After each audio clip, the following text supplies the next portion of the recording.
વિધાનસભાનું ગૃહ સામાન્ય રીતે આંકડા, નીતિઓ અને જાહેર હિતના મુદ્દાઓ પર ચર્ચા માટે ઓળખાય છે, પરંતુ ક્યારેય એ જ ગૃહ રાજકીય કટાક્ષ અને તીખા પ્રહારોનું મેદાન બની જાય છે.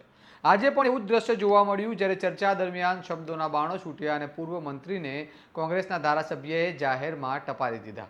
આરોપ પ્રત્યારોપ વચ્ચે એક એવી ટિપ્પણી થઈ કે ગૃહમાં થોડા ક્ષણો માટે સન્નાટો અને ત્યારબાદ હાસ્યનો માહોલ સર્જાઈ ગયો.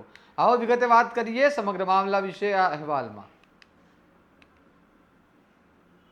નમસ્કાર, હું ચિરાગ વર્ષાબેન. આપ જોઈ રહ્યા છો સ્વમાન. ગૃહમાં ચર્ચા દરમિયાન પૂર્વ મંત્રી કુબેર ડિંડોર પોતાના ભાષણમાં વારંવાર કોંગ્રેસ પર નિશાન સાધી રહ્યા હતા. તેઓ અનેક મુદ્દાઓ પર બોલતા કોંગ્રેસ આમ કર્યું, કોંગ્રેસે તેમ કર્યું કહીને વિરોધ પક્ષને ઘેરી રહ્યા હતા. તેમના ભાષણ દરમિયાન સતત કોંગ્રેસનો ઉલ્લેખ થતાં વિરોધ પક્ષની બેન્ચમાંથી અસંતોષ દેખાવા લાગ્યો. આ દરમિયાન કોંગ્રેસના ધારાસભ્ય શૈલેષ પરમાર અચાનક ઊભા થઈ ગયા અને તીખો પ્રહાર કરતા કહ્યું કે પૂર્વ મંત્રી શ્રી, તમે વારંવાર કોંગ્રેસનું નામ લો છો, પરંતુ એ પણ કહો કે તમે એવું શું કર્યું કે આજે પાછળની સીટ પર બેસાડવામાં આવ્યા. શૈલેષ પરમારનો આ કટાક્ષ સ્પષ્ટ રીતે મંત્રીપદ પરથી હટાવવાના મુદ્દાને સ્પર્શતો હતો.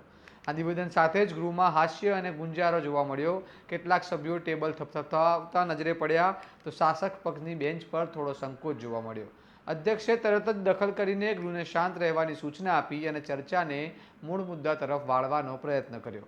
આ ઘટનાએ ફરી એકવાર સ્પષ્ટ કર્યું કે વિધાનસભામાં ચર્ચા માત્ર નીતિ વિચારણા પૂરતી મર્યાદિત નથી રહેતી, પરંતુ રાજકીય તણાવ અને કટાક્ષ પણ સમાન રીતે જોવા મળે છે. હવે જોવાનું રહ્યું કે આ ટિપ્પણી પર શાસક પક્ષ તરફથી કોઈ સત્તાવાર પ્રતિસાદ આવે છે કે નહીં. આ મામલે તમારું શું મંતવ્ય છે, અમને કમેન્ટ કરીને જણાવો. અને આવા વિગતવાર અહેવાલ માટે સ્વમાનને લાઇક, શેર અને સબસ્ક્રાઇબ કરવાનું ભૂલતા નહીં. નમસ્કાર.